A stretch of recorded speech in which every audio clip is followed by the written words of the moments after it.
ça tombe étrangement, ce titre, Ne laisse pas ton cri s'éteindre, Jésus t'entend. Alors j'ai pris le texte du jour, hein, vous savez, j'aime bien faire ça. Je crois qu'on est plusieurs à bien aimer prendre le texte du jour, parce que ça nous permet aussi d'explorer des rencontres comme celle de ce matin, qu'on n'avait pas eu l'occasion. C'est la première fois de ma vie que j'ai l'occasion de prêcher sur Bartimée. Voilà. Alors c'est une belle occasion. Je ne sais pas si Yannick, tu as pu accéder au diaporama, juste pour qu'on ait le texte biblique. Je te remercie beaucoup, Yannick. Ne laisse pas ton cri s'éteindre, Jésus t'entend. On va le lire, hein, ce texte-là. Ils arrivèrent à Jéricho lorsque Jésus sortit de la ville avec ses disciples et une assez grande foule. Bartimée, le fils aveugle de Timée, était assis en train de mendier au bord du chemin. Il entendit que c'était Jésus de Nazareth et se mit à crier « Fils de David, Jésus, aie pitié de moi !» Beaucoup le reprenaient pour le faire taire, mais il criait beaucoup plus fort « Fils de David, aie pitié de moi !» Jésus s'arrêta et dit « Appelez-le !» Ils appelèrent l'aveugle en lui disant « Prends courage, lève-toi, il t'appelle. » L'aveugle jeta son manteau et se leva d'un bond, vint vers Jésus. Jésus prit la parole et lui dit « Que veux-tu que je fasse pour toi ?»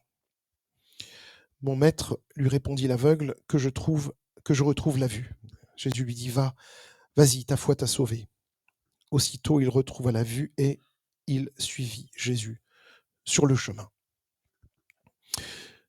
Tout au long de ce voyage, quand je dis ce voyage, c'est le voyage de Jésus jusqu'à Jérusalem, jusqu'à la croix, jusqu'au moment où il ira à la croix pour nous.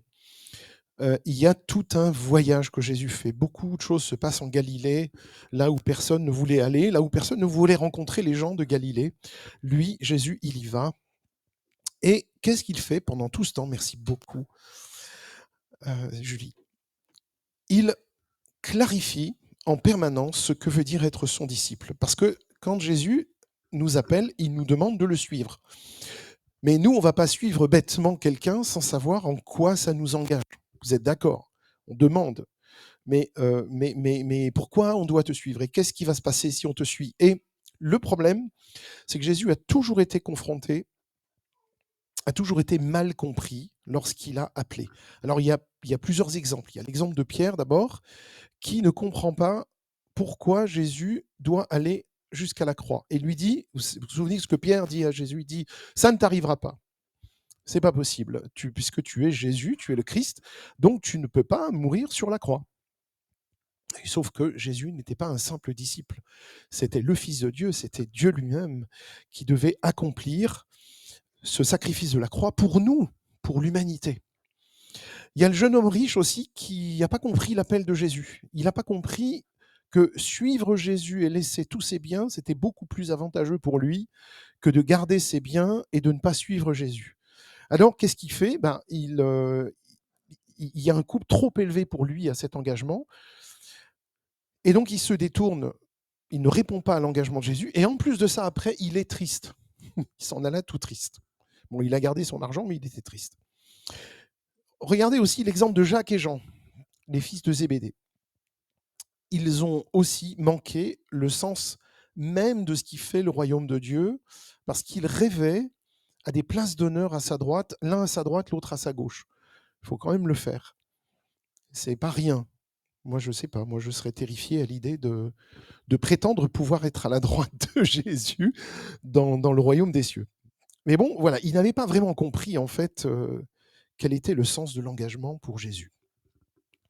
Mais ici, à Jéricho, dans la dernière ligne droite avant Jérusalem, voilà quelqu'un qui a compris l'essentiel. Et ce quelqu'un, c'est Bartimée. En fait, c'est une personne qui était invisible aux yeux du monde, aux yeux des gens qui étaient autour de lui. Mais Bartimée, il va s'engager tellement, d'une façon tellement forte qu'on va retenir son nom. On va même retenir le nom de son père, Bartimée, fils de Timée. Et jusqu'ici, dans l'Évangile, on voit que Jésus accomplit quand même pas mal de miracles. Il guérit des sourds, des aveugles, des boiteux, même un possédé. Mais si vous remarquez bien, aucun d'eux n'a un nom. Il n'y a pas de nom. Ils restent anonymes. Alors, est-ce qu'il y a une raison? Je ne sais pas. Mais en tout cas, même le jeune homme riche reste anonyme. Pourtant, c'est quelqu'un qui a de l'argent, qui a une renommée. Quand on a de l'argent, en général, on est renommé. Bartimée, en revanche, est nommé par Marc. Marc lui donne un nom.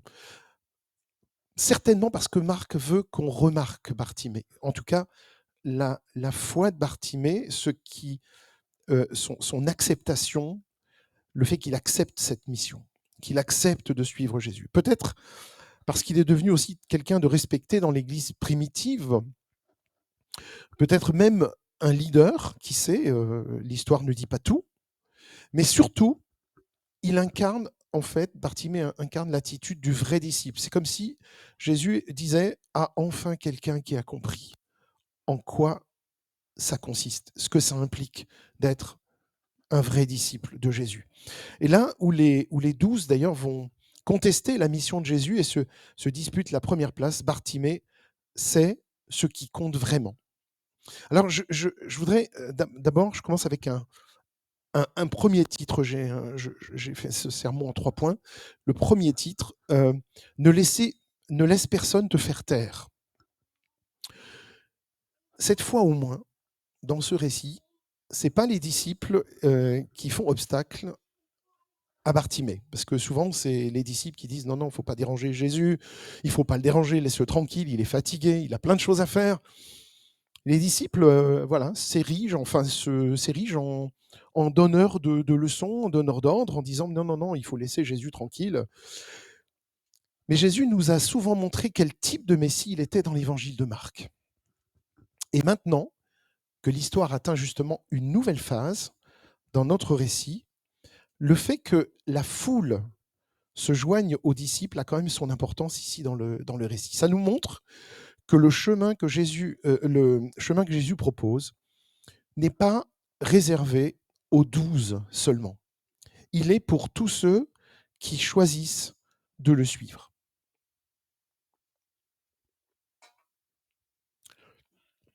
Que va nous montrer Marc?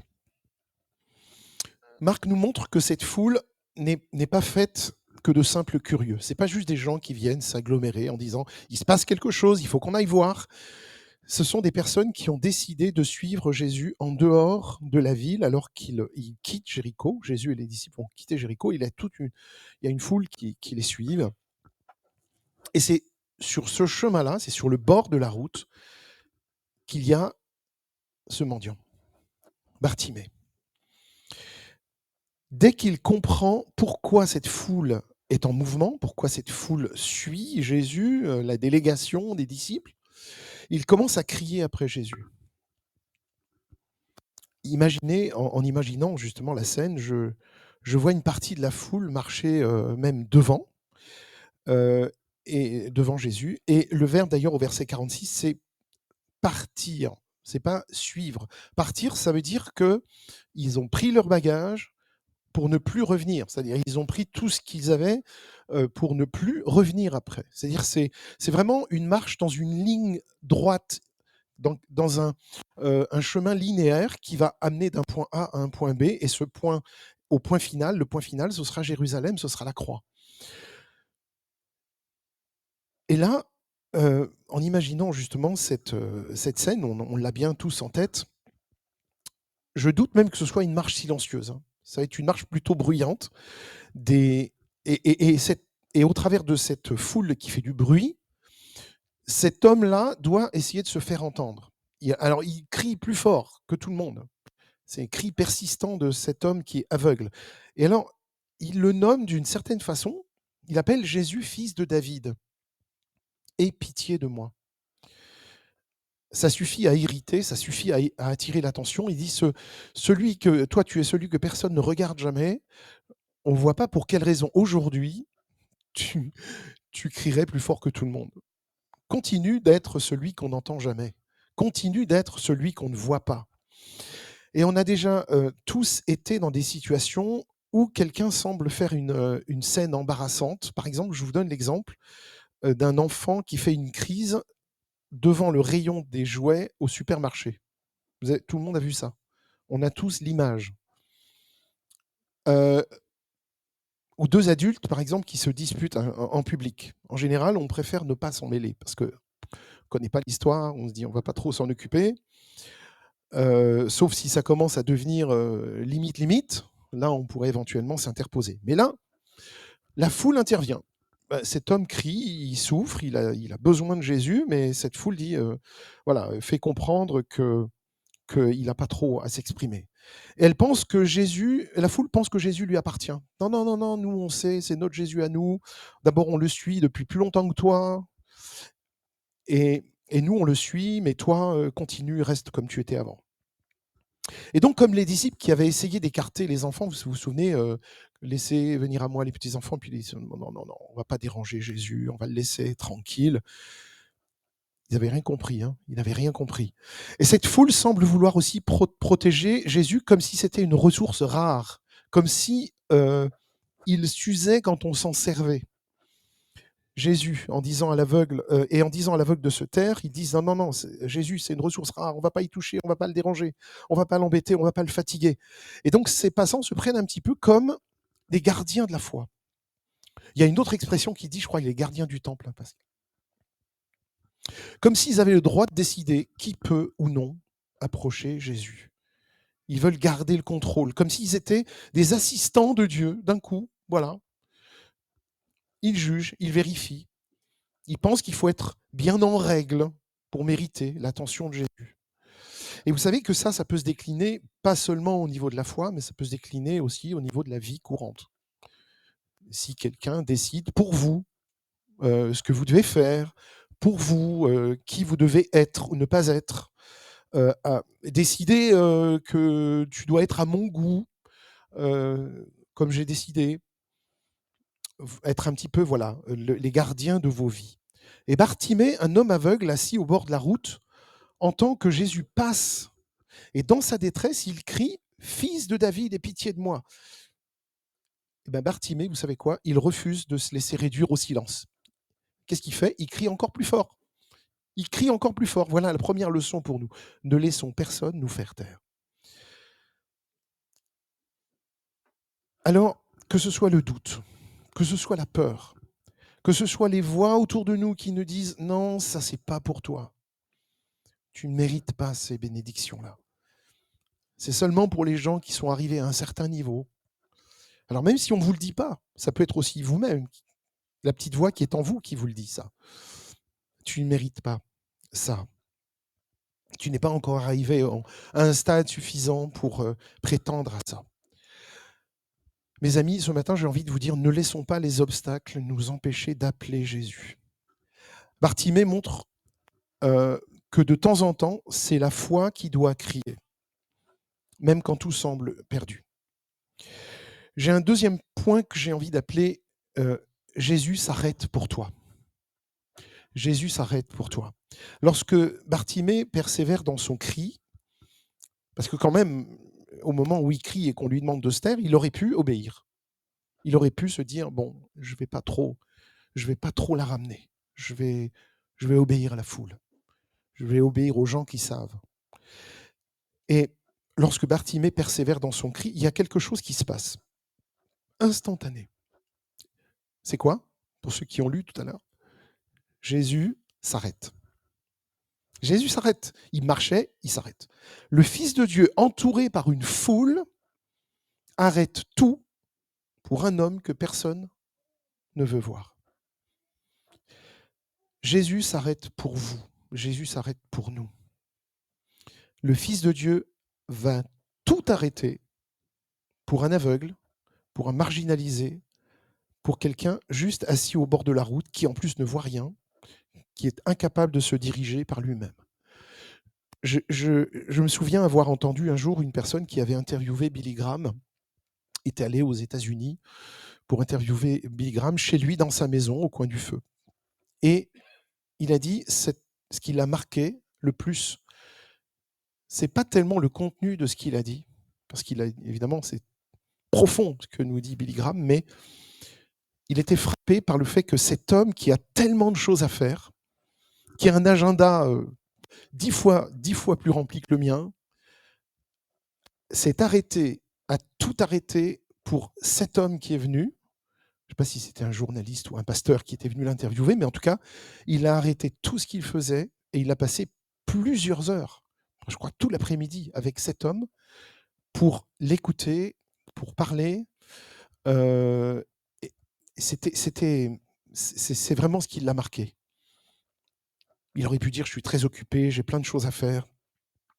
Eh bien, Jésus va prendre le contre-pied de la foule. Il va faire exactement le contraire de ce que la foule dit. Il dit à la foule: «Appelez-le, cet homme-là qui appelle. Cet homme qui crie au fond, je veux le voir. Appelez-le». Et alors, ce qui est très intéressant ici, c'est qu'il veut que ceux qui ont essayé de le faire taire, ceux qui ont essayé de faire taire Bartimée, deviennent ceux qui invitent Bartimée à venir à Jésus. Donc c'est là où Jésus est très fin.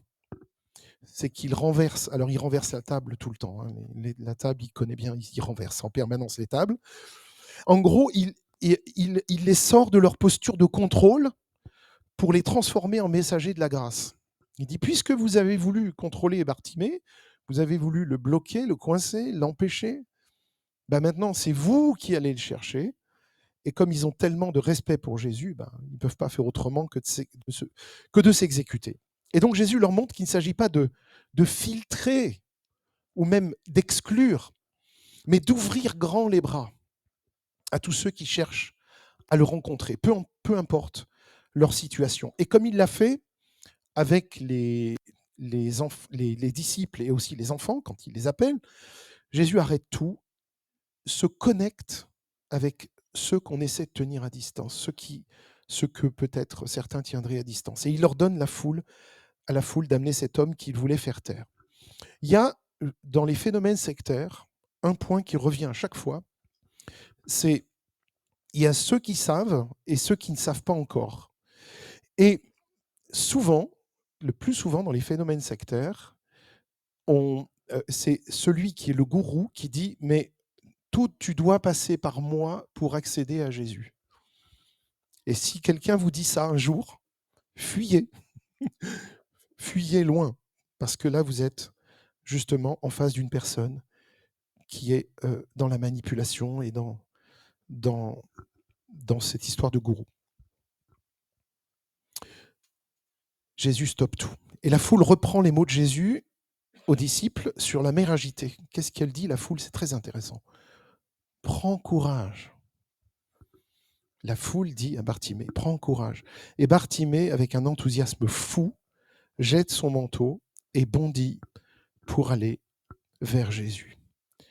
Il est l'image de ce que l'homme riche ne pouvait pas être, à savoir être prêt à tout abandonner pour répondre à l'appel de Jésus. Le fait que Bartimée jette son manteau alors que c'est la seule chose qui lui reste et qu'il est peut-être même pas sûr de le retrouver après, je trouve force encore le symbole. Bartimée demande une seule chose, la vue. C'est tout ce qu'il demande. Il veut voir. Là où Jacques et Jean avaient demandé des places, Bartimée demande la vue. Et Jésus pose à Bartimée la même question. Que veux-tu que je fasse pour toi? Mais Bartimée, lui, demande la guérison, une transformation profonde. Et on sait que quand Jésus nous guérit, mes amis, il ne guérit pas seulement nos maux physiques, il guérit aussi notre être intérieur. Et donc, ce que nous devons tous demander aujourd'hui, voir Jésus tel qu'il est vraiment, c'est-à-dire un sauveur, un Seigneur. Une fois guéri, qu'est-ce qui se passe? Une fois guéri, Bartimée entend Jésus lui dire que sa foi l'a sauvé. C'est cette foi qui l'a poussé à crier alors qu'on lui disait de se taire. Mais c'est cette foi aussi qui l'a amené devant Jésus, malgré ceux qui pensaient qu'il ne méritait pas d'être là. Et donc, que fait Bartimée ensuite? Il ne s'en va pas. Il ne va pas partir. Au contraire, il rejoint la foule de ceux qui le suivent, puisque maintenant il voit, donc il peut marcher, il peut suivre. Il ne se retourne pas contre la foule avec jugement. Vous voyez ce que vous m'avez fait, c'était pas bien. Parce que désormais, ses yeux ne sont plus fixés sur les problèmes, sur la vengeance, sur les ressentiments, uniquement sur Jésus. Et c'est ça qui va tout changer. Peu importe notre situation, peu importe notre passé, nos faiblesses, il nous accorde toujours son attention. Il n'est jamais trop occupé pour nous. Et je termine avec ce dernier point. Voilà une foi qui guérit et qui transforme. Enfin, quand Jésus appelle Bartimée, il lui pose cette question très simple: que veux-tu que je fasse pour toi? Et la réponse de Bartimée est aussi simple: que je retrouve la vue. Il n'a pas dit à Jésus: mais enfin Jésus, tu vois bien ce que tu dois faire pour moi, je suis aveugle, tu dois bien voir que j'ai besoin de voir. Il aurait pu demander autre chose, il aurait pu dire: j'ai besoin d'un cœur renouvelé, j'ai besoin de... Non, il lui dit: je veux retrouver la vue. Et Bartimée ne demande pas simplement il ne demande pas de l'argent ou un peu de réconfort temporaire, il demande un changement radical dans sa vie. Parce qu'il sait que cette guérison va tout changer pour lui. Et Jésus lui dit: ta foi t'a sauvé. Et Bartimée recouvre la vue et sa vie est transformée. Il le suit après. Et donc cette guérison montre que la foi audacieuse attire la puissance de Dieu dans nos vies. Alors pas dans le sens magique du terme, dans le sens où c'est une puissance qui transforme. Le Saint-Esprit vivant en nous nous change, nous fait voir les choses autrement. C'est une foi aussi qui ose demander l'impossible. Parfois, vous savez, si on demande un tout petit peu, Dieu va nous donner ce qu'on demande, un tout petit peu. Mais si on élargit notre tente, comme je pense à cette expression, élargissez votre tente, eh bien, le Seigneur va répondre aussi en fonction, dans sa sagesse. Donc il guérit, il transforme, il renouvelle. Alors, la prochaine fois que nous rencontrons quelqu'un qui semble loin de la foi, qui ne semble pas parfait, entre guillemets, au lieu de juger, on l'invite. On l'invite à connaître un petit peu mieux Jésus. Et rappelons-nous que le message de Jésus est basé sur la foi, sur la confiance. C'est cette confiance en Dieu qui nous porte, aussi vers lui. C'est ça qui attire les gens vers lui.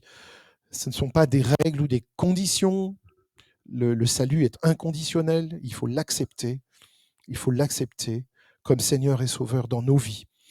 Et qui sait, peut-être qu'un jour, en aidant une personne à rencontrer Jésus, c'est peut-être nous qui allons découvrir un petit peu plus de la lumière du Seigneur, parce que ça nous aura, fait voir ce que l'on peut faire sous un nouveau jour. Et je termine avec ceci. J'avais envie de dire dans la conclusion: crie, crois et sois transformé. Comme Bartimée, nous, on est parfois au bord de la route aussi, et il y a vraiment des moments où on se sent comme Bartimée au bord de la route, un peu perdu, un peu déboussolé, confronté à une foule d'obstacles devant nous, à des voix qui essaient de nous décourager aussi. Mais le message de ce texte est clair. Il faut crier vers Jésus quand on a besoin. Il faut croire qu'il va s'arrêter pour nous. Et il faut être prêt à être transformé. Je répète, il faut crier à Jésus quand on en a besoin. Il faut croire qu'il s'arrêtera pour nous. Et il faut être prêt à être transformé. Parce que quand on appelle Jésus, il va faire quelque chose dans nos vies. Et il peut nous demander aussi des choses qui seront peut-être un peu difficiles. Il va nous demander de changer. Il va nous demander d'accepter d'être transformé par l'Esprit Saint. Donc, parce que Jésus entend, il s'arrête. Parce qu'il entend, il s'arrête. Et il répond à la foi qui ose demander. Rien n'est trop grand pour lui. Il y a une chose aussi à laquelle je pense, je relisais, et chaque jour presque, je tombe sur un article parlant de l'Église persécutée. Des millions de chrétiens, même ce matin encore, crient à Jésus. Alors j'ai envie de penser que Dieu rassemble ceux qui crient. Jésus comprend nos faiblesses et sa parole est la lumière sur mon sentier. Vous vous souvenez de ce très beau psaume Ta parole est une lumière sur mon sentier, qui nous guide, qui nous conduit. Alors j'ai envie de dire ce matin, avec Bartimée, levons-nous avec foi. Comme Bartimée, répondons à l'appel de Jésus. Mes amis, notre foi peut ouvrir les yeux, nous ouvrir les yeux et changer la vie. Ta foi peut t'ouvrir les yeux et changer ta vie. Amen.